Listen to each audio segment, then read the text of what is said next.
What's good, world? I got the house boys in the building with me today. Like, this is literally incredible. Two goats in the clothing brand. I mean, shoot, you got One Love Clothing. Yo, what's up, what's up? It's your boy Dontez Akram. This is my clothing brand, One Love Clothing. You got Hollywood Hideout.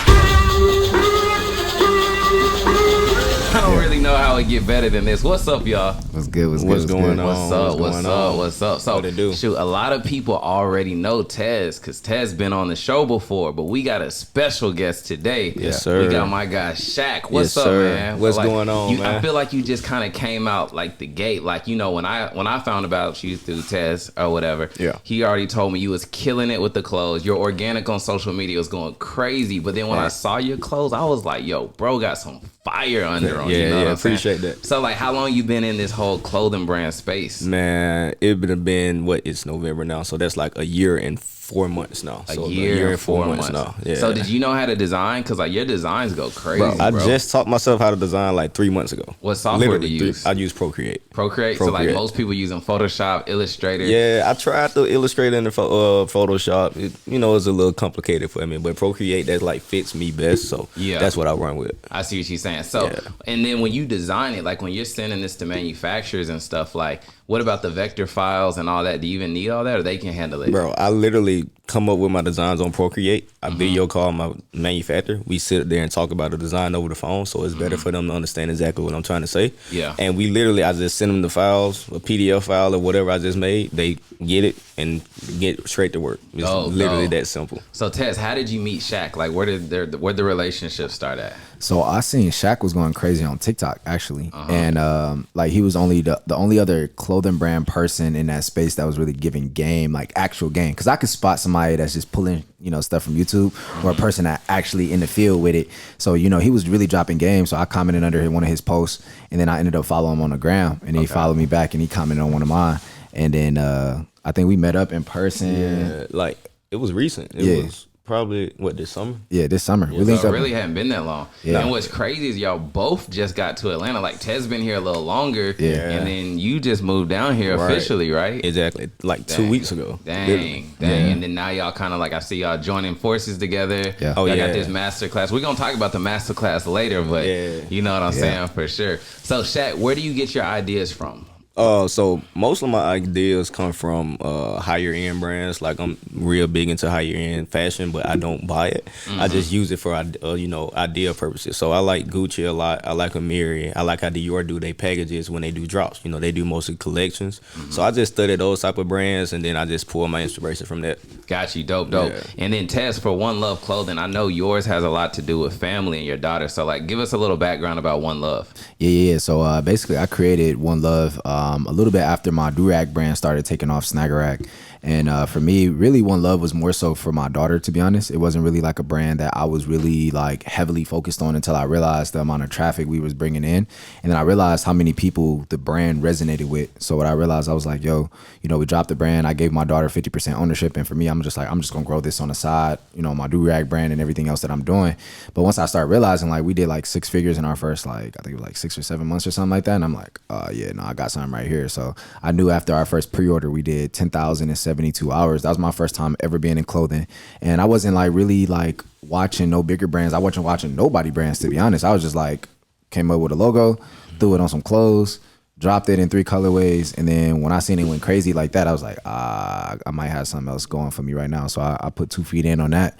And ever since, it's just been history. Got you. So for you saying, like, Shaq said, he looks at like these designer brands. You said you weren't looking at anybody like this puffer jacket. How did you come up with, like, I'm going to do the puffer, I'm going to do the that? You know what I'm saying? Like, so I mean, I would say a little bit of my inspiration does come from higher end brands, because like Montclair jackets and stuff like that, how they have like the glazed puffer coats and stuff like that. So this is kind of where that idea came from as well. But our slogan, one heart, one beat, one love, I think that just kind of just resonates with everything. I mean, everybody grinding for one person or one place. So every new heartbeat, what I'm saying, you got a person you love, that's who you living for. So I feel like for me, with the brand and even with this coat, I mean, it just, I really felt like the slogan on the arm would stand out, and then of course our logo on the hood and right here on the side. But now that we went through our rebrand, puffer coats that's gonna be dropping next gonna be way better than these. Yeah. Dope. So when I like look at the logo and it's like very distinctive and it's cool. Like you got this teddy bear and it's got stitches and it's ripped open, but it's hanging on a heart balloon. Can you break that down? Like kind of like the resemblance of that? Yeah. So basically the way I came up with the logo was one of the very first things I ever gave my daughter, because I had a kid at 18.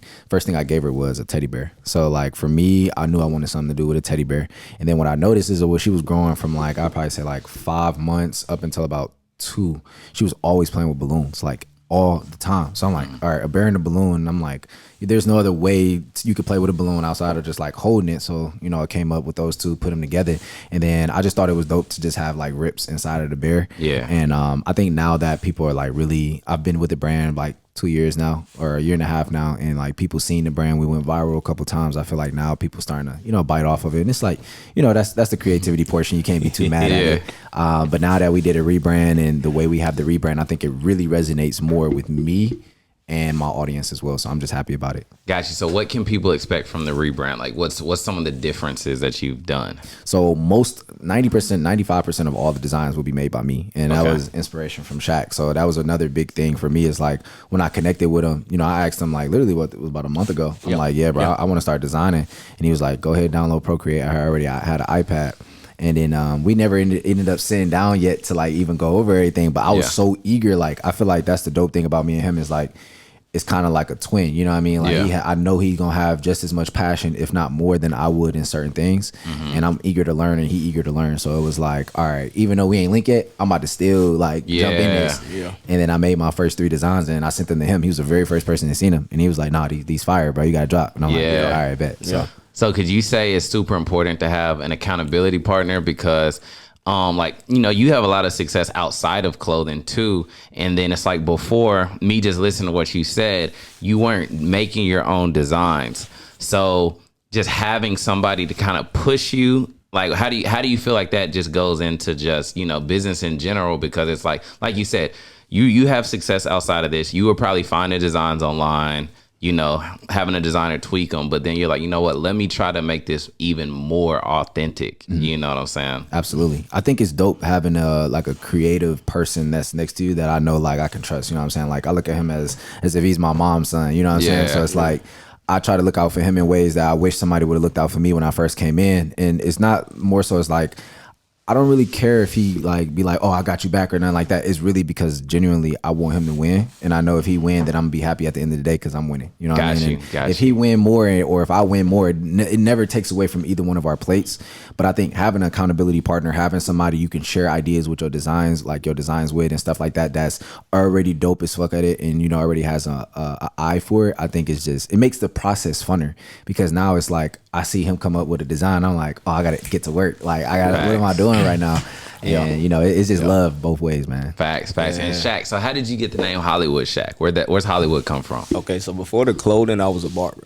Okay, I was not to toot my own horn, I was a damn good barber. So a lot of people used to think, like, when I raised my prices, being in the city that I was from, they was like, oh, you think you Hollywood? So I was like, okay, cool. I just turned that into a positive. So I named myself Hollywood Shaq, and it just literally like was perfect. So when it's ringy too. It literally sounds great. So when I wrote it off from my clothing brand, I was like, let me still keep it Hollywood, but incorporate something that make people feel like they're a part of a crew. So like a hideout, that sounds like a membership. So I just put both together, and man, it was perfect. Dope. So let's go a little bit backstory then. How did you become a barber? Like, where did that come from? Bro, that was literally came from, so one thing about me, bro, like I done had like 5 different career paths. I was in the Army, I done drove trucks, I was barber, now I'm doing clothing. Like one thing about me, I'm always bet on myself, and I'm not scared to take risks. So when I was becoming a barber, I was coming home from the Army, so I was like, I gotta find something to do, because you know, in the Army, when you come home, you don't really want to get a job. You want to figure out,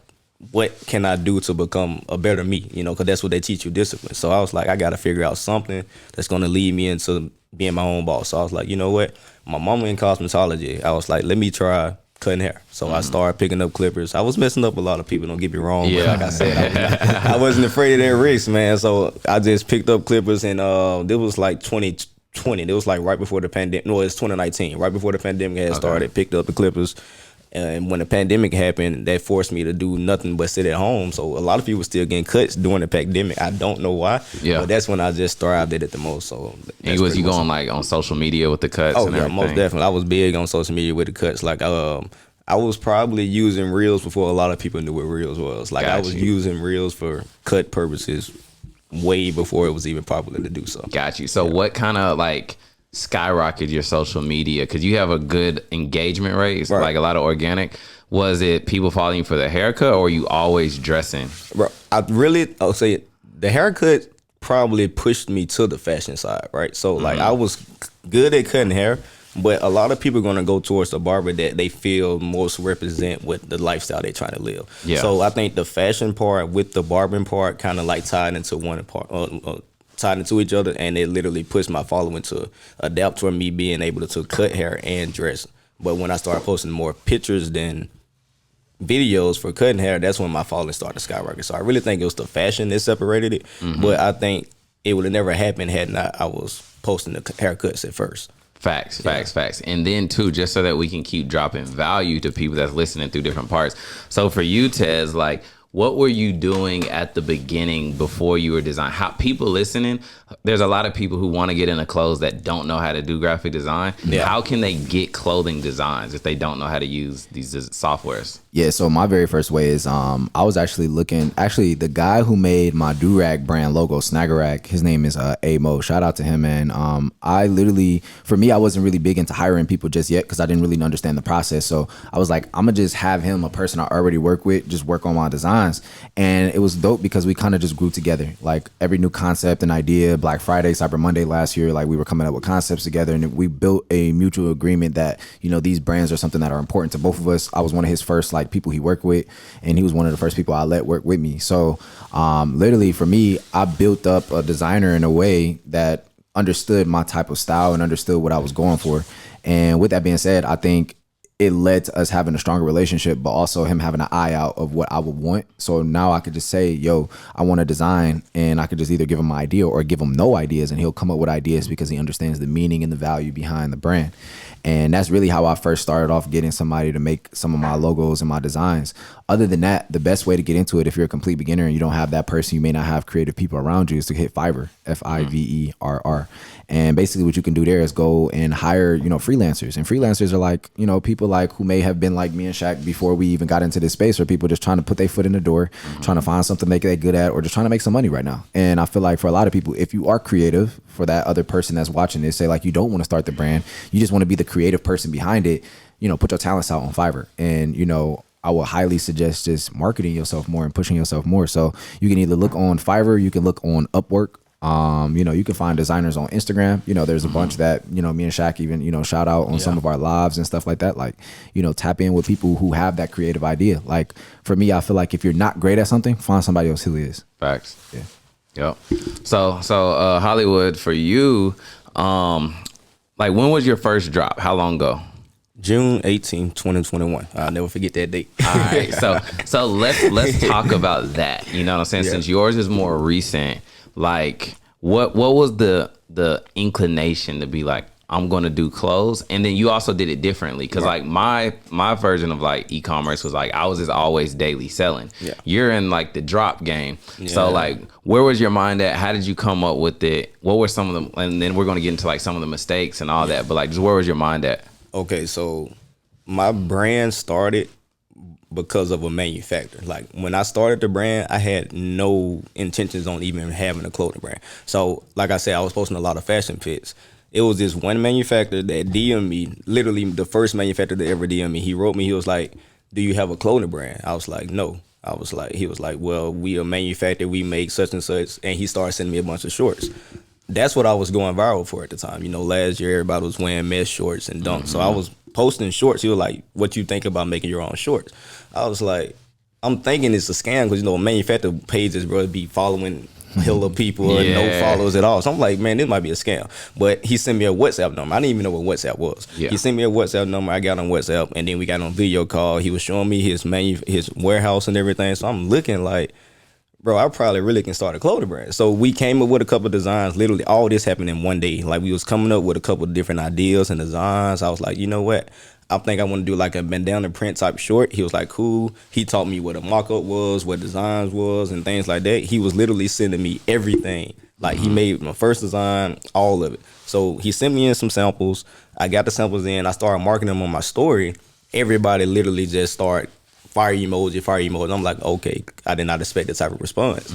So were the mock-ups even good, or are they just bro? The mock-ups wasn't good at all. Okay, the mock-ups did not reflect the product at all. Yeah. But the product still was great. But at the time, it was a learning experience because the product was good for what I was starting, but it wasn't good for long term. So, but got the products in, got the samples in, and I immediately just got on TikTok. Like immediately. Like, but what separated me was sharing the story with people on TikTok. Like that's what I was doing. So I think that kind of helped my first drop out as well, because they was like, whoa, this guy's on here giving out so much game about clothing that nobody do.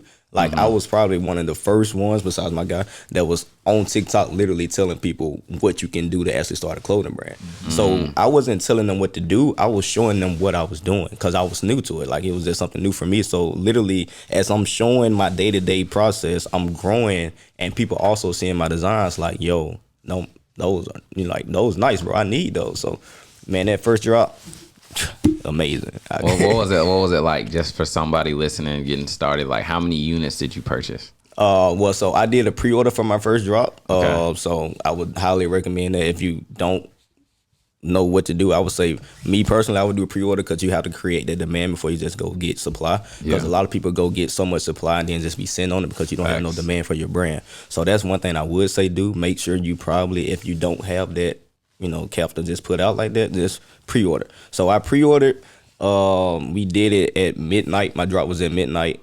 By the time I went to sleep, probably like an hour later, I was at like 6,000 in sales. It was like, when dang. I woke up, it was at 11,000. I was like, yo. I was like, yo. So overall, we hit up the manufacturer like, I got bro, work. I text him like, bro, are you up? He was like, yeah. He was like, what the sales looking like? I was like, bro, I sent him the screenshot. We was at like 286 short sold by like the next day at like 12 p.m.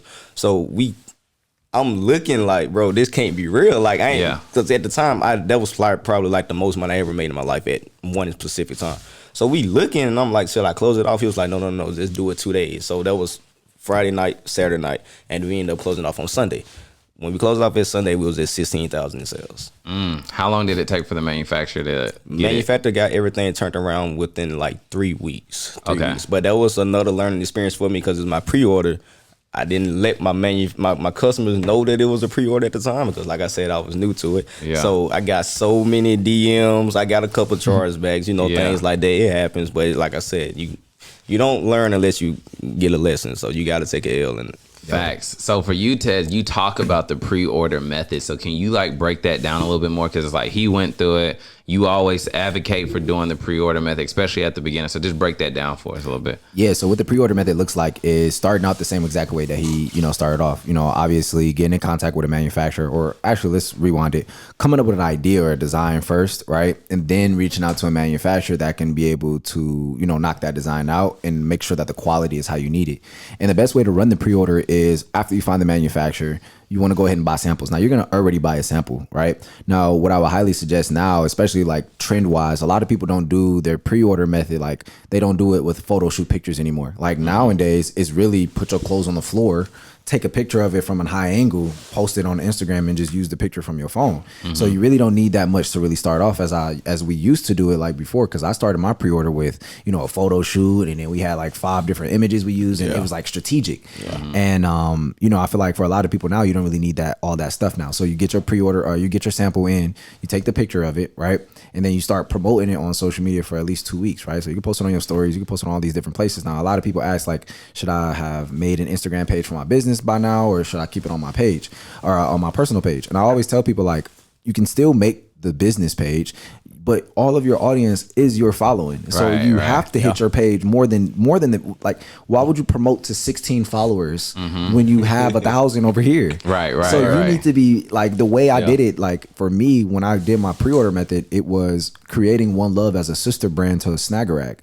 So, hey, we already, you know, offer you do-rags and bonnets. We had already gone viral. We had multiple winning ads and stuff. So now I was like, hey, we started a sister brand called One Love Clothing. So if you need clothing now, we'll also supply you with the clothing as well. And we were hitting our email list. So now I was getting my followers and my email list and all my audience from, you know, my own page and my do-rag brand page to now the clothing brand page. And just to sum up everything about the pre-order method, once you get those samples in and you take those pictures, right, you're going to host, you know, you're going to promote it for about 2 weeks. And then it's going to be a 72-hour pre-order, right? Now, obviously, it would be the same thing as his because mine was the same exact way. It was Friday, Saturday, Sunday, shut it off on Sunday night. So that would be the same exact way you would do it. But when you're doing the pre-order method, you know, there's a couple things that I wish I would have known, right? Number one, always understand what type of incentive you're going to give a person, because you can't expect somebody to wait 4 weeks without getting a discount unless it's fire, which in his sense, it was a fire drop, right? So there's different reasons why you should do certain things. So number one is your incentive, right? What I would recommend is anywhere from like 20 to 30% off, right? Or even 40% if you that, you know, ballsy, right? Yeah. You know, the second thing that I would say is a time frame, right? Obviously having, you know, a certain time frame at which you're going to be doing that pre-order. So we did a weekend. You should do a weekend too, right? Or, you know, I have a student, Malachi, he did 30,000 in 14 days. Did it in 14 days. It doesn't matter the time frame. Just make sure you choose one, right? Yeah. And then also using scarcity and urgency. This won't be around for long. You will never see this price again, and it's only during this duration. So if you 1 hour late, if you 1 minute late, you're never seeing it again. And by using all of those different things and you pushing all of these people and you promoting it so often, you know, it helps a lot the day that you drop. So dope. Yep. And then yours was organic, no ads, right? Bro, organic. Like, I didn't even know what an ad was. Yeah. Like, so literally. So that's crazy too, because now I'm gonna pass it back to Tez or whatever. I just wanted to pre-frame that. So where do you look at, especially like with TikTok just like blowing up right now, like being able to build a clothing brand like without having to rely on ads? Because a lot of people getting started are like, I don't really got a budget for ads. I just got time right now. So like, what's some like tips for like people listening that are like, I can get on TikTok, you know what I'm saying? I could do something. Like, how do they even master that like you guys were both able to do? I think it's dope right now that ads aren't working for a lot of people. And a lot of other people would say something else, right? Like, not only does it forces you to be more creative when it comes to ads. That's number one. So now you can't come out and just drop any ad and, you know, automatically do good. It makes it a lot harder for you. Yep. The second thing I would say as well is because now it's hard, it makes you have to think more. So you now have to sit with yourself more. You have to sit with that brand name. You have to sit with that brand more, come up with, you know, more new ideas. And then on top of that, it forces you to make more content, which is something you're going to have to get good at either way. Like, there's no way around it. If you think you're going to make a brand and you think it's going to pop off, but you're not posting, I don't know what to tell you. You know what I mean? Like, it's not something where it just happens overnight. You know what I mean? Even his whole entire process, he showed the entire process on TikTok. So now what is showing you is that there's different ways of building a brand. And the best way to do it, in my personal opinion, because I didn't have ads when I did my pre-order method either, is just go straight organic out the gate. You know what I mean? And like out the gate, posting on TikTok, posting on Instagram. And now we got all these different platforms. But what I do feel like is for new people, hit TikTok running. Talk about your story. Talk about the brand. Talk about what it means. And you talk about how you came up with the idea. At one point, I seen him fulfilling orders, right? So fulfill your orders on camera. Show people what the process looking like. Oh, I only got 4 orders, y'all. Cool, because there's a person watching you who probably has 0 orders or hasn't even started the entire process, and they just want to see what's going on. Like, for me, when I first started, I got FOMO'd into e-commerce because I start seeing people like making money from their cell phone. And I'm like, I was delivering do-rags in Cleveland. I'm like, bro, how are they doing this, bro? Like, it's not safe for me to be doing this. How did I do this? So I got FOMO by just watching other people getting sales. And I didn't even know what none of it was. So I feel like a lot of us get FOMO'd into it. And I feel like if you're getting FOMO'd into it, you should definitely just put 2 feet in and just take a risk. Facts. So Shaq, then what would you say for people who, you know, I love this breaking down objection beliefs and all this type of stuff. Like, man, well, you got a big following. I'm going to get on TikTok.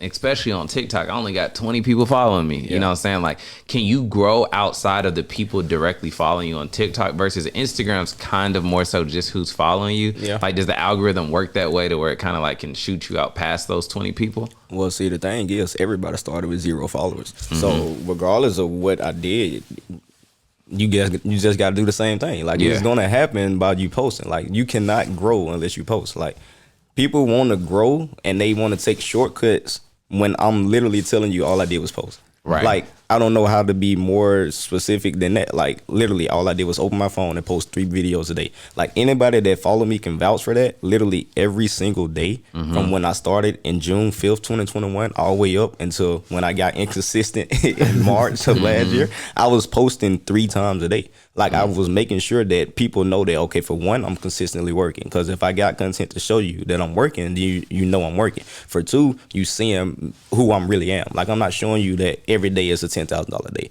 No, this day it was a $0 day. But this day I actually learned how to do something on ShipStation. Or this day I figured out a new app on Shopify. Like, I'm literally showing you things without just showing you the glamorous stuff, because that's what people get soaked up in and feeling like, if I ain't got that, then I'm not there yet. Or if I'm not doing that, then my progression is not working. Like, people overlook the small steps because they want the big fame. But you literally, like, if you get 10 sales today and tomorrow you get nothing, it's because you did not do whatever you did to get that 10 sales today. Like, literally, like, all you gotta do is just double down on what you're doing to continue to grow. And if you don't post, like, you're literally not going to grow. Like, I don't know how to make that any more specific. Facts. Like, it's literally. So, and I think the thing that is cool about TikTok too is just the fact that it's like, there was a time where it's like, I would say pre-TikTok days, and of course I'm older than y'all, and it's like everything had to look professional, right? Yeah. Versus like TikTok, you could really show like the behind the scenes grind work. Yeah. So it's kind of like a plus, you know what I'm saying? That's why people grow the most on there. Like, that's why most, if you really pay attention to it, like, most celebrities, when they try to transition to TikTok, it really doesn't translate like they do on Instagram. Because on TikTok, most people feel like, you know, we are all reachable. So we all doing the same type of thing. So if you showing me something that I just got done doing, I'm going to gravitate more towards you than gravitate more towards somebody that just showed me something that I probably can never even obtain. Facts. You know what I'm saying? So TikTok is very much the organic feel. Like, it's definitely where you're supposed to be to show who you really are and what you're really trying to become. Got you. So this is a question for both of y'all, since y'all are both like, you know, in the influencer status. How do you look at both platforms as like weapons of choice? You got Instagram, you got TikTok. So like, when you're creating content, what makes you go to IG? What makes you go to TikTok?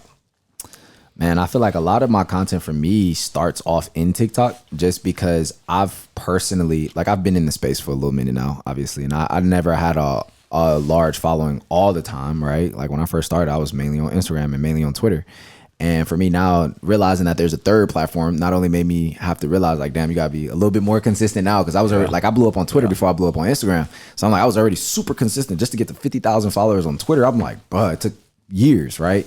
And then to do the same thing on Instagram, and now I have to do the same thing on TikTok. Now I'm just translating certain things into, you know, other platforms. But what I feel like now is TikTok is my top priority now. Right, you know what I mean? Because at the end of the day, not only is our attention spans getting smaller, like, we have the attention span of a squirrel, if I'm just being honest. So most people can't pay attention to long form videos. And if they are, it's going to be on YouTube, right? So, you know, obviously us hitting YouTube more. That's why we made the House Boys, you know? So if y'all ain't heard about it, now you heard about it, the House Boys, right? But also on top of that, I think too, with Instagram, man, I feel like a lot of my stuff is just TikTok straight to Instagram. I'm never really thinking about Instagram no more, because right now the problem is not only is, you know, not Facebook, but Meta, you know, they have a lot of advertising issues, a lot of issues going on with Apple, a lot of bots that are going on, right? Like, there's certain things that they have not done, and they've steady not done it. Like, you're just losing users by the day at this point. Yeah. And what's going on is TikTok is improving in every area that Facebook, Meta, Instagram is not improving on. So now what's happening is the younger crowd, which is us, who like the updates and who like stuff working the right way when we want it to work the right way. Now we're migrating over to a different platform, because not only are we seeing better results, we're growing even faster, we're making even more money there. The ad costs are a lot less than Facebook, because everybody and their mom runs Facebook, even the people who are like 40, 50, you know what I mean? Even if they don't know what they're doing, they still spending money there as opposed to TikTok. So it's a great way, especially for every viewer that's watching this. This is the perfect time for you to get to TikTok, because a lot of other people have not learned about it yet. So learn editing. You know what I mean? Like, even when he was talking about, he was making reels before reels were even popping. Understanding how to edit videos is a necessity. It's a skill set that you absolutely need, because now he can make videos on the fly. You come up with an idea and be boom, just like that. So for me, I prioritize TikTok over Instagram, and, you know, Instagram I still post there, but, you know, it's just like, you know. Right. What's your take? Yeah, I'm kind of the other way around. Like I prioritize Instagram more, but it's simply because of what my content is. Like my content is mostly fashion related. Yeah. So like my fashion posts do great on Instagram, but it's because mostly people are looking on Instagram because of fashion purposes. Like, Got you. and when you think about it, if you on Instagram, you're really just looking at outfits or what people got on and what people doing. So that's why I thrive at the most with my content. And then I know if a video do good on my Instagram, I know that TikTok gonna love it as well, because you know that's what most of my crowd is on Instagram. A TikTok, I use that mostly for like my real like day-to-day life type of posting. So Yeah. it's really not like for my Instagram, because you know my Instagram is like clean content. Like Instagram is where you just show the most High quality. interesting stuff you got going on. And TikTok is just usually where I just go to like blog. Like that's like my diary in a sense. Yeah. So you know what I'm I saying? see So I definitely focus more on Instagram. But Instagram really, to me, the Reels part, they've been kind of competing with TikTok a lot lately, Yeah. especially for me. Like I don't know, I can't really speak for anybody else, but it's just the way I use mine. It been growing way more than my TikTok. It's like TikTok been hating on me lately. I don't know what it is. Like I think they feel like I done used them too much and they just trying to like shut me down or something. I don't know, but I still love TikTok. My brand would even be here without TikTok. So I definitely got that love for TikTok, but I just prioritize Instagram a little bit more because that's where I get most of my feedback from. That's what's up. The people being like y'all's DMs on TikTok, like how they are on Instagram. Because on Instagram, on TikTok, you gotta follow them for them to be able to. Oh, okay, Yeah. okay. And I don't even follow people on. Got you, TikTok. got you. I don't ever. That's the one thing about TikTok is like when I go in there, I don't even find myself following them. Yeah, Yeah, like, you're just you just watching. scroll, Yeah, like, and keep going. That's it. Yeah. So let's get into some of the real quick. So I like, always providing value, of course. What's like, people are hearing success. They're like, that's Tez and Shaq. Can't be me. Like, what are some of the manufacturer scares or issues that you guys have had? You know what I'm saying? Because we don't want to just tell them like the pretty. Yeah. Let's, be real. And I would even say for me, like when I first started like with my brand, like the first time I was like, I'm done screen printing and heat pressing in the shop. I'm about to go inventory. And then me thinking how we are here in America, like, because it's even different paying them overseas, right? Yeah. Right. So like, bro was like, oh, send me 300 in Cash App and I'll make you a sample. They don't even got Cash App over there in Pakistan. So that was like my first burn, of just losing. I didn't let that stop me. But like, what's some things that you guys have dealt with? Well, I think I'm gonna let Shaq, because we actually did an episode on this on YouTube, and I feel like no cap, he has the funniest story. So I'm gonna let him go first. All right, so for one, before we even get into it, I'm just gonna say this: like a lot of issues and mistakes that we make with manufacturers really just be our own fault. Like you got to take some accountability there. But this one situation is not my fault at all. This is this manufacturer, Muhammad Sanu. You know who you are. I'm calling you out. I know exactly where you at. I ain't gonna put it. You I know where you at, and you're not slime with that. I want you to know. But anyway, so let's go back. Like I said, I started my brand off with shorts, so that was what I really was known for. But I was trying to get up out of that space of just being known for shorts. So I wanted to do like some jackets for one time. So I did some hoodies. I found another manufacturer that was in my DM, gave him another chance. He seemed like he was actually legit. We actually got on video call and everything. Everything was going good. October 1st, I had did a drop for another butterfly jacket zip up that I had did. It went great. Everything went good. It went smooth. He did it. Turnaround time was perfect. Order was perfect. Nothing was wrong. So I put my trust inside of this manufacturer after that deal. I literally trusted him. So I wanted to do the drop again because it was the pre-order and it went so great. I was like, my customers need it, so let me do it again. October 30th, I hit them up. I was like, hey, we finna run this same deal back again. I'm finna pre-order it to my customers. I'm gonna go ahead and send you $5,000 up front so you can go ahead and get started on these orders early. So the pre-order won't take that long. He said, okay, cool. Let's fast forward to like November 15th. I texted him. I was like, hey, I'm just checking on the update for the order. Yeah. No response. I was like, okay, cool. Maybe he's just busy. I got on Google. Let me see if it's a Pakistan holiday or something. Because, they quit to throw a holiday out. I was like, maybe it's a holiday season or something. Like, no holiday coming up. I was like, okay, cool. So he wrote me back November 17th. It's crazy that I remember these dates because this is my first time getting scammed. He wrote me back November 17th. He sent me a video clip. So I'm thinking everything is good. I'm like, okay, that's a sigh of relief. I'm not even noticing that this is the same video he sent me from October 1st from the first order. I didn't even pay that no attention. So Black Friday come back around. I'm like, bro, how's everything going with the order? Because I want to do that same drop again. Cause I want to pre-order it again for another time. Because between October and November, my following on my brand page has jumped up like 8,000 followers. So it was a lot of new followers coming in, but they was coming in because of this one specific piece. So like, I gotta keep giving it to them. So I did another pre-order on Black Friday while this existing pre-order was still out there that he was still working on from October 31st. I sent him another 5,000, so we 10,000 in the hole. December 5th come, I hit him another message like, bro, how long on that order from October 31st? These customers, they going crazy now. Like, DMs coming in heavy. We got to give me something. No response. December 7th, no response. Now you stress. Now I'm Googling Pakistan government officials. I'm Googling Pakistan police officers. I'm trying to find something. I'm hitting on my other manufacturer like, bro, do y'all got any type of like criminal something that can go run into this spot? Like, bro, somebody tell me something. Like, this is $10,000. I'm new into this game. Like, this is crazy. December 15th, this man sent me a message saying, hey, sorry, you have reached such and such. We are sorry we cannot come to the phone at this time. We are currently out of town, blah, blah, blah, blah, blah, blah. More of the story, he ran off with $10,000 from me. Fast forward to December 31st, where I found another manufacturer to probably make up those orders from me. He couldn't make up all of them, but he made up some. I just had to come out $7,500 to get the order fulfilled. This guy gonna send me another DM of the video from October 1st saying, hey, your order is ready. Can you send the remaining balance? I was really ready to catch a flight to Pakistan because now you're playing with me. Now you're playing with me. Like, that's crazy. But, man, I put my trust in the manufacturer. I sent them $5,000 up front. I sent them another $5,000 on the back end. And that $10,000 just went away. Was this the first order with him? That was the second order. The first order was October 1st. It went smooth. Okay. Like, it literally...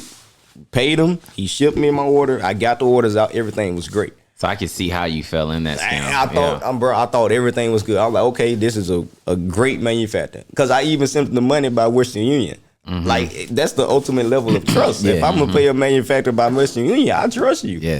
I mean, how else do you pay them since it's Pakistan? Well, now I use I don't know if the app called Remitly or Remitly. I don't know. I don't know which one it is, but that's what I use now. Or I do bank transfer, like just bank wire. I see what you're saying. Yeah, something like that. I gotta make sure everything's secure. But after that, no more manufacturers can scam me. Everybody. What about you, Tez? You had any?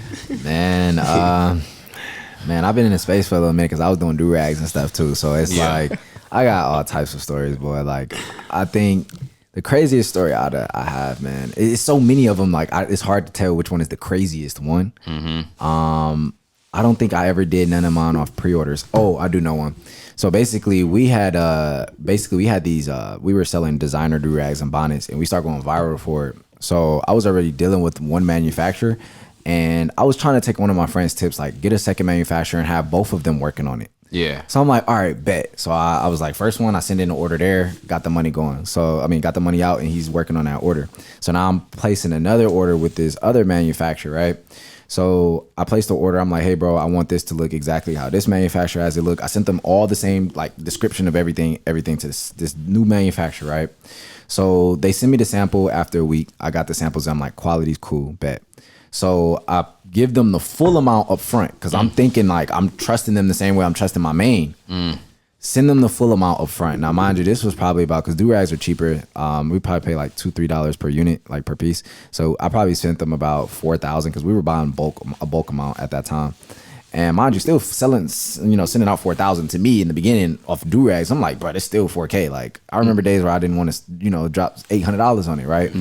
So then I send it to him. I reach out to him 2 weeks later. I'm like, hey, can you send me videos and like of the process and everything like that? No response.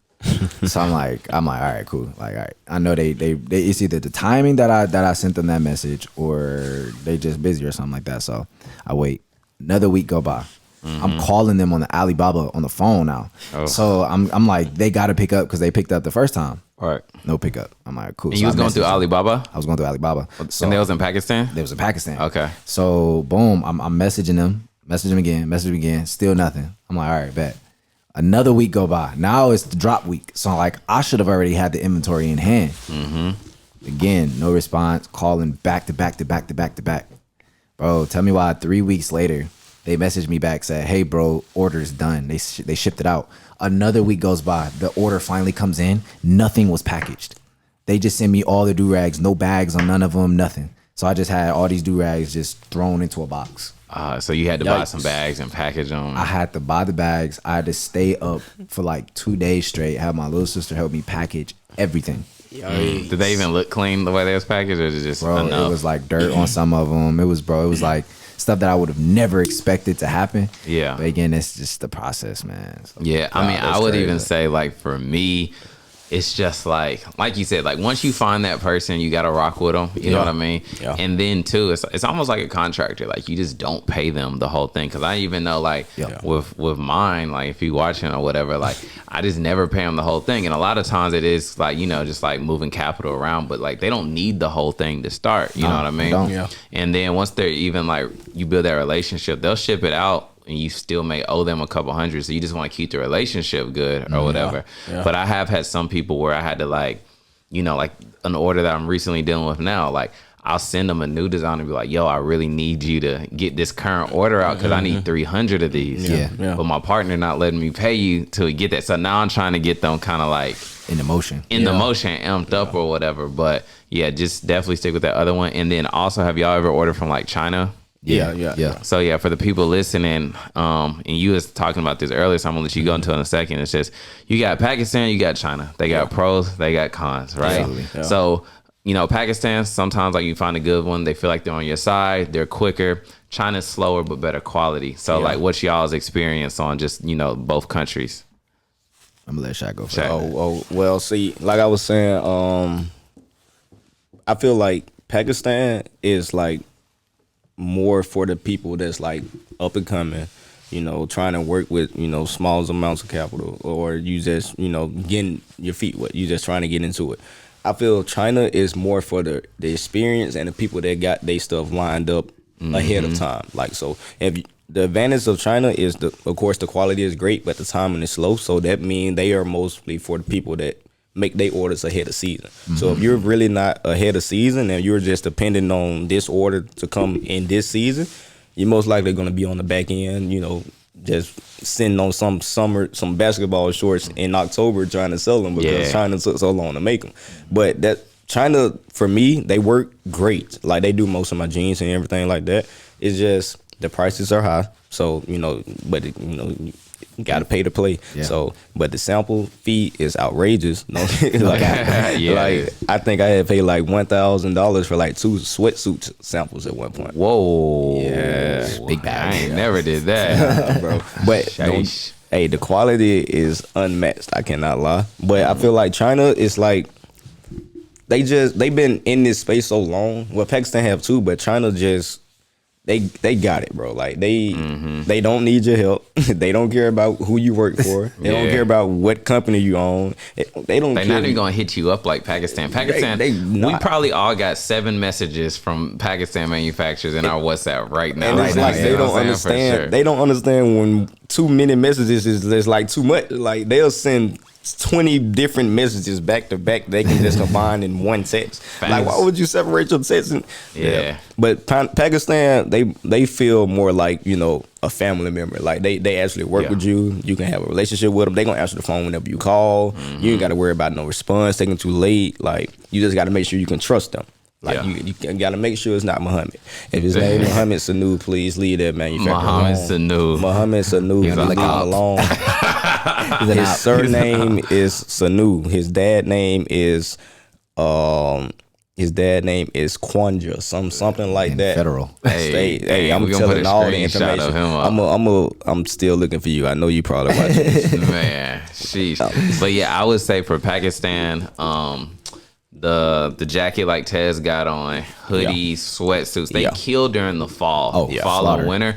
Summer a little, they're kind of like the t-shirts kind of Yeah. They do the mesh shorts, you know what I'm saying? Boom, boom, boom.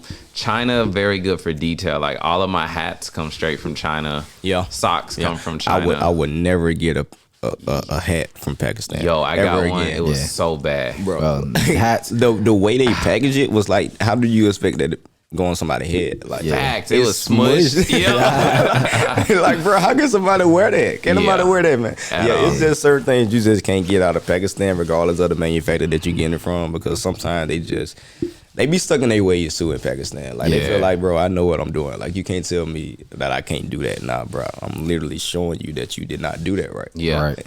Do y'all always order samples?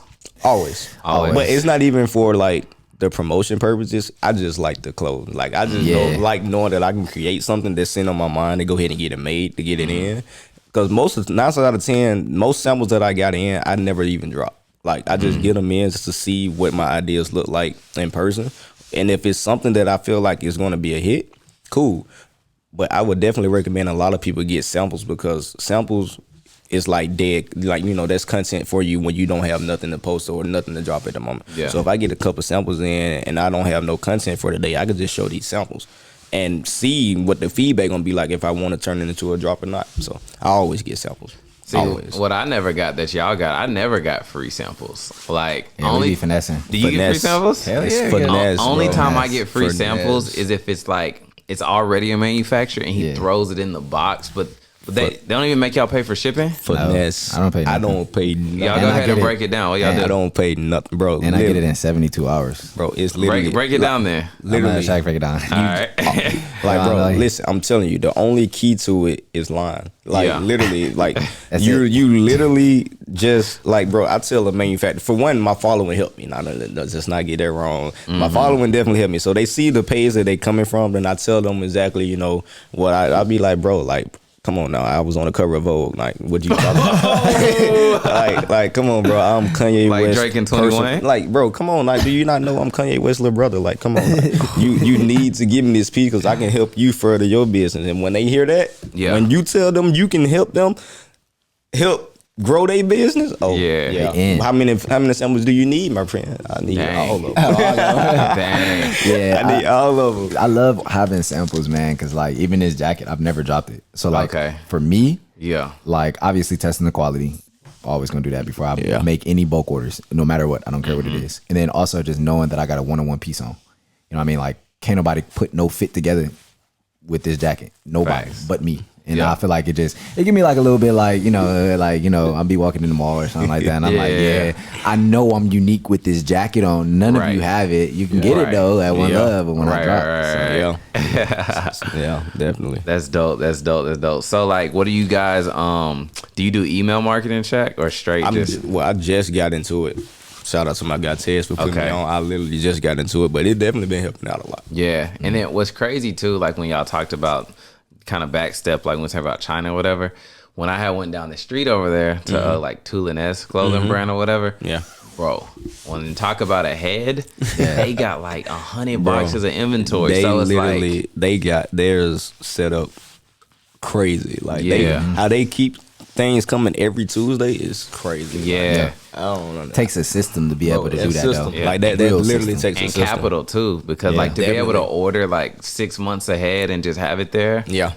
So I just saw them on Social Proof. I think like they're a clothing brand that actually did it the right way. Because what I usually tell people is if you're starting your clothing brand, especially at the beginning, and you're doing the right thing too, you know what I'm saying? Like don't start with bad habits, right? And like the thing is like you're in the drop business, and the drop business is actually way safer because someone like me who is just selling every day, what you start noticing is you get on this hamster wheel, and then now you're like robbing Peter to pay Paul. You're trying to drop stuff to pay for the other orders. So it's like definitely start with the good habits, because none of y'all ever screen printed or anything, right? Nah, never got that. I was never the person, like I always was like, I'm gonna work smarter, not harder. Yeah, definitely. Always been that person. The problem be a lot of brands like look at they brand as them. Like you forgetting that your brand has a social security number and the birth certificate. That's his own person. So any money that brand make, that's not your money. That's that brand money. So if you taking money from that brand, you're stealing. You're literally stealing from that brand. So anything that brand makes, and if you take that and pocket it, you're literally telling yourself that I don't really care about that brand. Yeah. Facts, Like facts. anything that I was making in the beginning literally was going back into it. It immediately was going back into it. That's how the brand was able to stay afloat, especially when people was like, okay, shorts is getting played out. So every brand is making shorts going to fall out. Not me. not this brand. This brand already them bought their shorts, the shorts, and came in and the shorts going back out because Yeah. this is how I got my system set up. Yeah. But most people, bro, you look at your brand as if that's your pocket money. And you Yeah. can't live off your brand, bro. Don't do not in Yeah. the beginning. Definitely You not. know, Yeah. don't Yeah. do that. What would you say? I'm gonna start with Tez. I think I already know the answer. What's your brand's bread and butter? Like, what item is it? Hoodies, tracksuits? What is it? Us for jogging suits. Jogging suits. Like, yeah, this season is our season. Yeah. Like, you know, I feel like for me, I feel like just to be completely transparent, like we had to take a step back from the brand just because I wanted to set systems up when I moved here. Yeah. And I felt like in order to strengthen, because you got to think like I own multiple businesses. So I'm not just in the clothing brand space. I'm in the do-rag space. You know what I mean? I'm in the education space, teaching people how to do what I'm doing. You know what I mean? And then I'm also in the investing space where I'm doing stocks and I'm trading and I'm looking at the market and I'm understanding what's going on in the world. So, you know, there was a lot of stuff on my plate that I felt like it would be, it would go against my true value and how much love I have for my brand to continue doing this, knowing that I have other things that I highly need to focus on. And this is still something that is very important to me. So I think for me, I had to balance things and I had to say, okay, let me pause this, even though this is what I want to do. Yeah. Let me pause this to get something done that I need to do. So when I do this, I can do it at a high level and I know that I'm putting out the best type of content, best pieces possible. So now, you know, now that's back our season, you know what I mean? Now I have my systems in place. I have a team in place. We got 18 people on our team now. We're like, yo, Yeah. this that season. So Yeah. we 2, 3, 4 weeks ahead of time. We Yeah. know what drops we going. We making our own designs now. We got everything flowing on our own and we dropping new pieces and stuff. So now it's more so like, all right, now I'm in my creative space. You know what I mean? Like now I'm not building out all of this stuff. Everything's in place. Everybody knows what their job is. Everybody knows their role. We keeping this vehicle moving. Now let me put some turbo boosters on this and let me actually get in my grind in my creative state now. Facts. What about you, Shaq? What's your bread and butter? Like, what's your main clothing article? Man, so I'm currently in a rebrand right now, but like I said, bro, my brand was mostly known for basketball shorts. You's a summer guy. Bro, summer brand. I'm a me, fall winter like, guy. so Yeah, same. that's what I'm trying to get to. Like, I love the fall and winter gap, but honestly, the jackets that I dropped, like I just recently dropped some ordinary hoodies. That's literally shot up to being my number one most sold product. But I'm not going to say that's my most bought product yet until I see how I do in the long run. Because my shorts 2 years in now. Almost 2 years. Well, it's been 2 years. It was last summer, this summer. So that's 2 seasons in now, and literally been outstanding numbers. So Yeah. but like I said, I'm in that rebrand mode, so I'm trying to shift up out of that fast fashion. You know, sitting back now, studying more products and designs. What I would recommend a lot of people do, because a lot of people think that all you need is a design. You need more than design. You need to actually understand your product, know what you putting the design on. That's more important than anything, because you can throw a design on a hoodie and think that it's going to be a fire hoodie, but really it's just a fire design. The hoodie is just trash. You just do a nice design on it. Yeah. So it could have did better had you researched products and understand what type of product you should have threw this design on. So that's kind of like the space that I'm in now. I'm trying to get more focused on products, get more in depth with products to see how can I actually create a dope product that doesn't even need a crazy design to sell. Got you. So, I mean, the good thing about that, though, if you can kill the summertime, I feel like the fall and winter should be easy. Because for me, the summer is so difficult, you know what I'm saying? Because think about it. You go from selling, $50 to $60 to $70 hoodies, $100 jackets, to now we're in $24 t-shirts and $30 to $40 shorts. So, I mean, that's a plus that you could kill summer. Yeah, you know what I'm saying? summer is good, but the profit margins aren't. That's the only thing. That's the only thing. That's the reason why I'm trying to rebrand out of it, like just being considered a summer brand, because those profit numbers, it seems good, but once you do all the, take out everything that need to be taken out, your profit margin really not where it's supposed to be. You know what I'm saying? Versus in the wintertime, you can get a jacket made for like $20 and sell it for $150. Yeah. That's an outstanding profit margin. Yeah. You can't do that in the summertime with a pair of shorts unless you Eric Emanuel. You know what I'm saying? So, I think that's one thing that I like too, is like, see, for my brand, we've been talking about puffers for a minute, but we started off as a fall winter brand.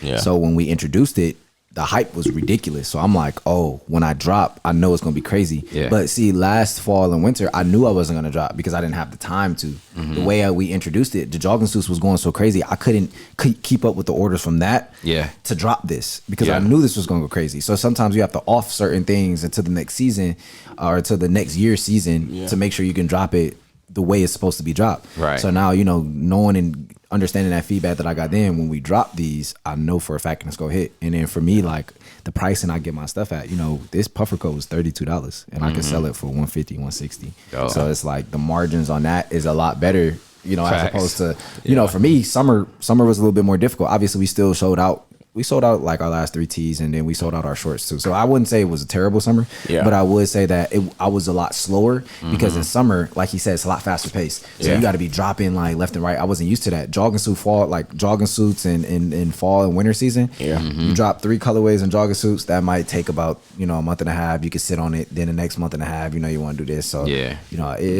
it's dope though because it's like the more years you have in this space now, now it shows you all the different seasons and how you need to operate and what type of person you need to be in that season to see success. Got you. What part of the clothing brand do you dislike the most? Customers. Customer service, right? It's like, especially like when you're coming up, right? So it's like you'll understand that, you know, it's a small business, but you will discredit, or you'll overlook the small part. So like it's like customers go harder on up and coming brands than they do with these bigger brands that'll make them wait 2-3 months for a product that's not even nearly as probably crazy or in design that you just put out. But it's like they expect more from the smaller brands because they just feel like you're supposed to have it together. Like if customers can really understood the process, the time and everything that it takes to actually run the brand correctly, they would be a little bit more appreciative of things and, you know, understanding of times and things like that when hiccups happen. Like, for instance, like this past August, Pakistan had a major flood. So I had a drop in this summer with some windbreaker sets that kind of got slowed up because of the flood situation. Customers didn't understand that. Most did, but it's a few of y'all. I probably see y'all. It's a few of y'all that just thought, you know, we was making it up and things like that. Then you know, they get to posting and tagging you, talking about you scamming and all this. But it's like, bro, like y'all, you kind of got to bear, especially when you growing quickly. You know, you grow quicker than you get your help in. You know what I'm saying? So when growth start to happen, you got to make sure you on top of everything because you're going to have those customers going to come in like, bro, like what's going on? Like where my order at? Like why they got their order? I ain't got my order. You know, stuff like that. So really, the only thing I don't like is the whole customer service part. That's why I got somebody to handle my emails and DMs because, bro, it's a lot. I'm not set up for the handle the emails because honestly, if you snap at me, I'll be ready to snap back. Yeah, because you're in the business. And then so you screenshot my response and now I'm on TikTok talking about this business is unprofessional. So. Right. No cap. What about you, Tez? Man, I would definitely have to agree with the customer service and taxes and taxes number one. I ain't gonna lie to you because because the problem is for brand owners, we need to understand what we gonna invest before we invest it. Unless we're doing a drop method, then you really don't know what you're investing just yet until the orders come in. But afterwards, it's like, boom, we drop, boom, we make this much money, boom, this is what I invested, this is what I profited, this is my money, and then you forget that taxes is right around the corner. So now everything you just made is not actually yours. Right. And I got slapped last year. That was my first time really getting clapped. I mean, the crazy part is like my first year of taxes ever in my life, I had to, like my first year ever, I got a check back from the IRS. So it was like $600. And I'm like, bet. You know what I'm saying? I'm cool. Next year I'm gonna be smooth. Started my brand. Brand took off. And I'm like, all right, bet. Then the taxes came back at like, the brand took off. Then I started One Love. And then we started investing in the stock market. So I started investing during the pandemic. So I was like, mind you, like just to kind of give you context, I had already had $250,000 before I even started my clothing brand. Ooh. So I was like, you know what, I'm about to take all of this and throw it in the market. And, you know, shout out to a couple friends that that was really cool with that, you know, influenced me to do it, did it. And I seen an immediate, like I doubled my money instant, like literally, I think it was like a 60-day turnaround to see from the pandemic when it started to when the market started recovering, double my money. So I was like, And then Dogecoin and all types of stuff started taking off, and I made 30,000 off Dogecoin, and it was just like so much money coming in that I didn't understand what was going on. Yeah. But what I thought was that was all mine until I got hit with a $70,000 tax bill, and I'm like, I looked at it, I'm like, is this right? 70,000. I don't know niggas. Yeah. And I'm like, you know, and it sucks because it's like,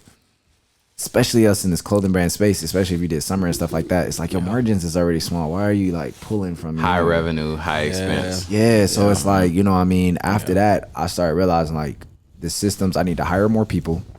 I need to understand more of my write-offs. And then on top of that, I need to understand what can I invest my money in that will slow down the rate at which they can tax me at.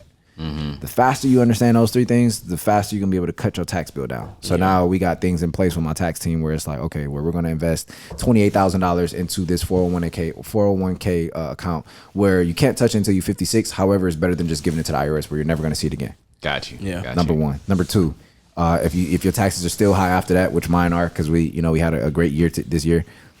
Gotta buy a car cash, or you finance it and then you write it off over a period of time, or you buy an apartment building. Shout out to Will Change Lives. Again, you might have to be one of those people. Right. This is the reason we're doing this is not because obviously it's the asset reason. Obviously it's also social media because we're influencers. So we post that we bought something in the asset and it's going to go up in value. People love it, right?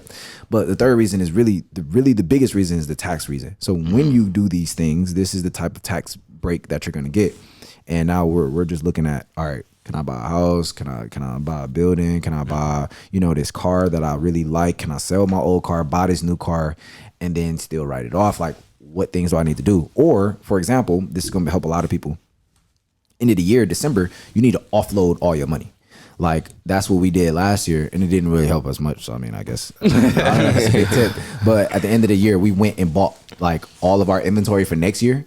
Like for this year, we bought that last year in December. So now we have the receipts of when the date we pay for that stuff. So as long as it's before, in this case, 2022, as long as it was in 2021, it goes on 2021 taxes. So now I bought like crazy amount of inventory. I bought, I bought my Tesla. I went crazy, and I was like, all right, I'm gonna just get everything, and then tax bill still ends up in. I remember Grant Cardone said that he was like, I be trying to go to zero by December 31st or whatever. Like, sheesh. I mean, it's a solid reason why, because if you go complete zero, you won't have to pay anything. If you're spending it out, you got your receipts, and that's the other thing. Brand owners, please, like, I know y'all listening, and I know y'all probably watched this and was like, oh my God, the house boys they're really fire. we really get House boys. We really get that a lot. But all jokes aside, on some real stuff, man, like the first hire you should have in your business, somebody customer service. Customers they come first over everything. VA or real person? VA. Okay. VA is going to be cheaper unless you have a family member who could do it. Be careful going to business with family. That's what I would say first. All right. Second thing you need is an accountant. There's no way you understand your business until you have an accountant.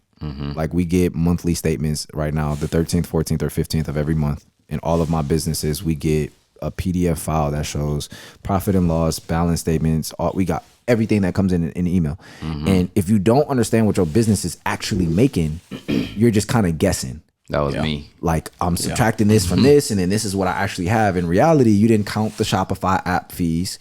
You weren't counting the ad fees, Processing fees, shipping fees, late fees because your shipment was wrong, and now they got to charge your USPS account back. So you're not looking at all those fees. So now you don't know what your business is actually making. So now when you get the money in your account, you're like, this is mine until taxes come out, and then you really know what's yours. So I literally stopped my clothing business because I was like, sometimes it's moving so fast, and it's like you're not seeing the money to where it's like I'd rather just stop and refocus this, because like I was going literally through that. It's like, all right, I remember when I was running, my lowest month of sales would be like in 30,000, and this wouldn't even like get me by through not even my life, just you're buying inventory, you're paying shipping, you're paying this, you're paying that. So like, even though numbers can seem big, it's like at the end of the month, where's everything at? You know what I'm saying?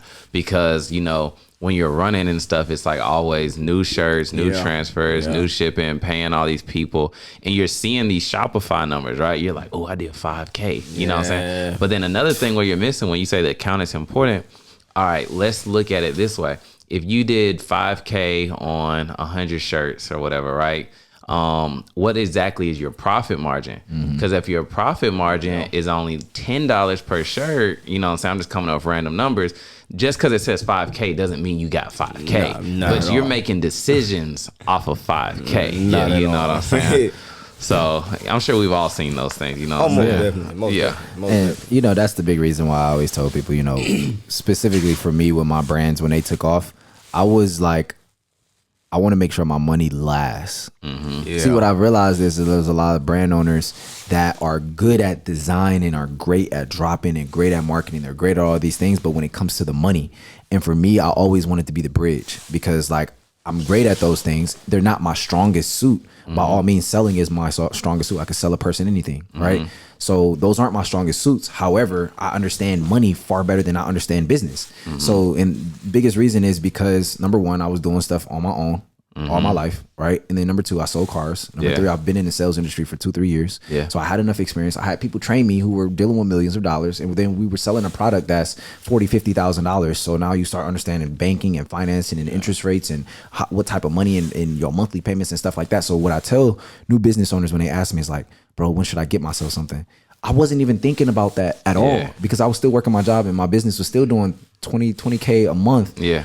In revenue, but I still wasn't spending nothing on myself. My overall cost of living was still low. So what I would tell y'all, don't go buy a fucking Benz yet, yo. Like, why are you buying all the jewelry? Why are you like? I understand it's a flex to be able to have a Rolex on, but let me tell you something. As a person who already made $1 million, I still don't have a Rolex, and it doesn't prove to you that I'm any less valuable than I am right now. Right. Now, do I still look fly? Hell You yeah. still got a pinky ring Hey, on. look, No? we gonna get a zoom in on that. Oh man. But just on the real though, you know, you just got to be better with finances. And then I think, you know, for all brand owners, and this is like something that I even tell him, like, don't make the same mistakes that I made. You know what I mean? And I'm telling him early, like, put your money in stock market, put your money here, put your money here, because I had that person that did that for me. And now that, you know, me and that person, we just parted ways and things. Now I can be that, you know, that vessel or that, you know, that person for another person. And I'm like, Gotcha. all right, cool. I'm, you know, bring him on, show him the stock Yeah, market, show him yeah, what's going on. yeah. And Dope. hopefully, you know, we see them returns that we're trying to see. So Dope. Cute. Dope. Yeah, y'all said two things I agree with. I definitely don't like the customer service part at all, especially being tied to the business. It's easy to like say the wrong thing. You don't want to get screenshotted. Man, bro. But like my second biggest one that's tied for it, it's probably not tied. I like it a little bit or still don't like it. Shipping. yeah, I was about to don't say like that. to ship. Management of inventory. Yeah, so I'm like, what I'm rebranding right now is just literally like, it's my goal for the top of the next year is like, you know, let's look at it this way. What are we best at? Ted said he's best at marketing. You said you're best at designing. Yeah. You know, I think I'm a little bit of both of those in a hybrid. Shipping is a result of our efforts, but we don't really got to ship. You see what I'm saying? Yeah. So then now if it's you already ordering inventory, imagine now when you have like a fulfillment center and it's shipping out next day. You know what I'm saying? Bro, that was one of my best things that I had last year. And you know, the dope thing is, you know, you go through certain things with businesses and, you know, y'all fall out and then y'all can rekindle things and go back to things. So we're going back to our fulfillment center in January. So we're not gonna be touching any more inventory at all.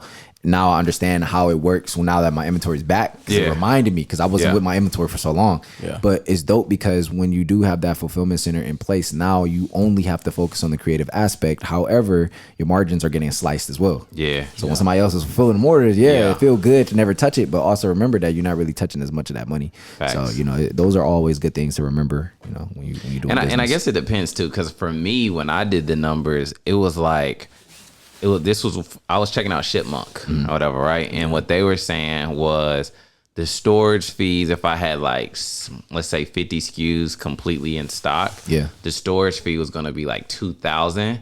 But I guess it's different because I have a warehouse, right? Yeah. So it was like $2,400 for the storage fees, and then the pick and pack fees at like 800 orders a month was like 2,000. So I was looking at like, I was paying my shipper at the time $500 a week. I pay my rent here $2,600. So I was like, if I was to get rid of my warehouse, you know what I'm saying? The same thing. It really the same the thing, same and I thing. got my time back. Exactly. So I mean, it really just depends. You know what I'm saying? It really does. Yeah. I mean, I would tell y'all don't rush that process though, Yeah. because I feel like that transition from dealing with your own inventory to getting it into a fulfillment center, they still have to count everything. You still have to count everything. The double check that they count their stuff right. Then them managing it, then putting it in the system, then actually getting onboarded to the system that you're gonna be using to track all your inventory, and then customer service person, you got to train them on that system. Now there's a lot of stuff that goes into it. Now that I've already done it, I'm like, yo, I paused business for about smooth a month and a half. Yeah. And it's like, dag, 45 days with sales being at 0. Yeah. Then you trying to come back onto it after not. But you got to remember, because your sales were at 0 and you weren't posting because you don't have no content, now your audience is completely dead. So that's what our problem was. We tried to come back to a page that we stopped, working on for 2 months. And then you like, are you trying to do a drop after that? You like, oh my God, I only got 5 orders for a person who's normally getting hundreds of orders. The by the algorithm done forgot about you and everything. Yeah, man. Just be careful with that. That's what I would say. Definitely. Yeah, so I mean, I guess like towards we get to like the latter part, like how did you get into like teaching people? Because a lot of people probably watching this see your ads every single day. Yeah. So just let them know a little bit like what's that about? You know what I mean? Yeah, so for me, when I got into teaching, I really only did it because there were certain people asking me in my DMs like how I was doing what I was doing, and I was doing it with do-rag. So for them to kind of see success from like this young Cleveland guy, you know what I'm saying? He come from the same type of hood I come from and dress the same way, talk the same way I talk. You know what I'm saying? It's like, oh, he can do it, and now I just need to understand how to do it. So at first I was giving out game for free. Then I made my first course and I sold it for $25. I'm like, I'm not gonna be a sellout. I'm not gonna be that person that's gonna charge people $1,000 to get this information, when in reality I just learned it by experience. So I was like, $25, I think that's would be cool. And then, I ran it up off off $25. You know, we were able to cross like, I think 50,000 and stuff. And it took us a while. Then I started realizing like, wow, the type of DMs I was getting after they bought the course now motivated me even more to make better courses, because I knew that was my first one. So I'm like, all right, bet. Then I did one on Shopify on how to build a website. Then that was $50. So I started taking the price up as I felt like the value started going up. So I did $50. Then we made like another $50K. So now we made 6 figures off of teaching people how I was doing what I was doing. But now I'm like, there were people that would now focused on me being an educator now, and I didn't really want that. I just really wanted to just be a business owner. Yeah. And then after that, we made an ad course, and then I did like 3 guinea pigs. All 3 of my guinea pigs, they more than quadrupled their money within the first 3 days of working with me. So I posted all the guinea pig results, posted the ads method, the course, dropped it for $75. We did $40,000 our first month off of that one course alone. And then after that, it was just like every course I dropped, it has to be more valuable than the last. It has to be a lot better than the last, and it has to be more informative than the last. And as I started doing that, we started making more money. So, I made 7 figures off of digital products, and it's not something that I wanted to do. It was only because I was really solely focused on helping the next person move the needle. And, now I can say I actually did something that I wanted to do, and I felt like truly valuable to me. And I did something that actually impacted the world, and I still made a lot of money off of it. That's and dope. I was still able to now take that money, and I do giveaways all the time. We do MacBook giveaways. I give away $500 every single Thursday at my masterclass. We giving away $1,000 at the masterclass that we got on Wednesday, November 23rd. So if you ain't tapped in, go ahead and tap in. We're gonna get to that in a minute. Yeah. But nonetheless, now I'm able to do something that I'm truly happy doing, and I know for a fact that I'm getting blessings too. So if I'm not getting money from you, or if I'm not getting recognition for helping you, I don't care, because I know my blessings gonna come from God. Facts. Yep. That's a blessing in itself. Yeah. What type of information is being taught on your masterclass every week? Bro, is it game? Is it gems being dropped? Is it bars? Big That's game. what I'm Major trying game. to figure out. You see the dope Major thing. key. You see the dope thing is I've been doing these master classes every Thursday personally by myself for a little minute now, probably about 5-6 months now. But one big thing I wanted to do was collab with somebody that I knew and trusted, and I knew that would run it up with me as well. You know what I mean? And that's why I wanted to bring him into the space. And the dope thing is, like, I was seeing how he was doing digital products, and I'm like, he just needs a little bit of guidance, yo. Yeah. And I know he's gonna take off. And the big thing is, like, I'm not trying to bite off of nothing. I don't want nothing from him. You know what I mean? I'm like, bruh, do this. I bet your results gonna be stupid. Yeah. Then you do it, and you get the results that you want. Now it's like, but it just builds the relationship even more. Yeah. But I think now with the class that me and him are doing, this is gonna be his very first class, so it's gonna be a special class. This is why this is a special episode that you should go ahead and leave a like on and subscribe on. But the dope thing is, it's going to be his very first class, but the information that we giving in there is not going to be stuff that you just find on YouTube. It's all intricate things that you have to be in the field to understand, and in the field to like actually see. And now we're going to break it down in a way where a 4-year-old can understand it. So, Wednesday, November 23rd, 7 p.m. Eastern time. What we would suggest you to do is be at that class on time, because we seating 5,000 people in that class, and best believe we gonna bring 5,000 people in there. For sure. And if you're not in there, I don't know what to tell you, because we ain't sending out no extra videos or nothing. We ain't. Hey, yeah. First come, first serve. So make sure you tap in. The link will be in the description below. Make sure you guys tap in. And then who knows, like, is Shaq even gonna do another class? So they kind of gotta get on this one. You gotta get it. Hey, if this is the thing. if we show up, we show out for the people, and y'all really like it, we'll run it back again, and I'll make sure that we go even farther on the next one. So make sure y'all tap in www.ecomwithTezandShaq.com. Y'all tap in. Let's get it. Definitely. So I guess to end, where do you see your brand at? Let's not even be cliche and say 5 years. Where do you see your brand at 365 days next year? In a whole year, I feel like I want my brand to be in the space that, like, honestly, like Talonez, like, honestly, I just want to be able to get to the point where I'm able to consistently drop, regardless of what product I'm putting out. My customer's going to want it just because of the household name. Like, what I'm doing now is focusing on building my name more than my products. So that's why everything that I'm dropping now has my name blowed up on it. Like, I want you to get familiar with hearing and seeing Hollywood Hideout. So as long as I can build that household name, so this time next year when I get to dropping, regardless of what I'm putting out, they're going to want it just because you just want to have that name on your body. So I'm just focusing on building my brand name. And once we get that out there, and every time you see, oh, that's Hollywood Hideout. Oh, he got the Hollywood Hideout on. Oh, Hollywood Hideout on resale markets. Oh, Hollywood Hideout in these stores. You know what I'm saying? Like, I'm not successful until a rapper drop my brand in the lyric.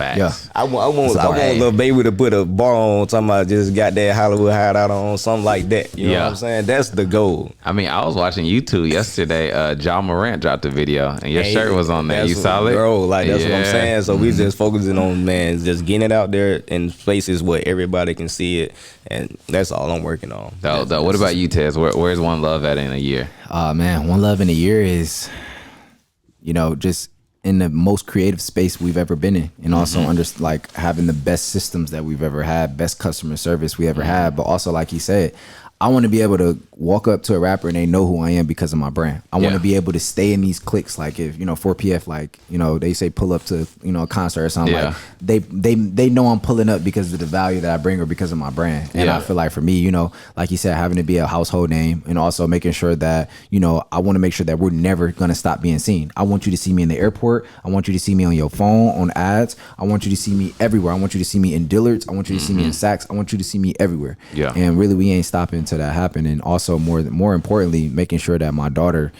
she's reaping the benefits of this as well, and she's able to profit exponentially afterwards. Facts. So to end it, let them know where they can find y'all at. And we'll drop the resources below, but just go ahead and shout out your IG and all that stuff. You can find me on IG, TikTok, and Twitter at Hollywood Shaq. It's only one of me. If you see another Hollywood Shaq, just report the page. It's only me. Hey man, y'all can tap in with your boy _TheRealTez on Instagram, at Dontez Akram on YouTube and on Twitter, and The Real Tez on TikTok. So y'all make sure y'all tap in, man. And make sure that _ there on Instagram, because Tez got about 20 spam pages. That man got more fake pages than anybody in the world. Let me let y'all know. Look, I will never message you. I will never ask you for money. I'll never ask you for Bitcoin. I never ask to trade for you. I'll never ask to do anything for you. I promise. 10 times out of 10, I will never even message you. Bro, look, so a brand pays DM me with your name, and I didn't even think twice about it. I was reading it like, hey, bro, you got a second? I respond, yeah, what's up? I'm talking to you like, I need you to cash up me $500. I look like, wait a minute, Tez won't say no shit like that. What page is this? Oh, all right. Yeah, they almost got me, man. That man got too many pages. Yeah. Well, that wraps up the show. Make sure y'all follow my guys. We got the house boys in the building. Hollywood Shaq, Tez, Hollywood, all of that. So make sure y'all follow my guys. All right. And make sure y'all tap in. Hey, before we even forget, look, November 23rd, Wednesday, 7 p.m. Eastern time. The boys, we tapped in with y'all, right? So we're gonna do that masterclass for y'all at 7 p.m. Eastern time. We're gonna be going over everything we wish we would have known. Everything. When starting our clothing brands, from manufacturers to designs to ads to content, the whole nine. So really, if you're not there, you tripping. You're tripping. I ain't gonna lie to you. So make sure y'all click the link. It's gonna be in the description. www.ecomwithTezandShaq.com. Tap in. Let's get it. Yeah.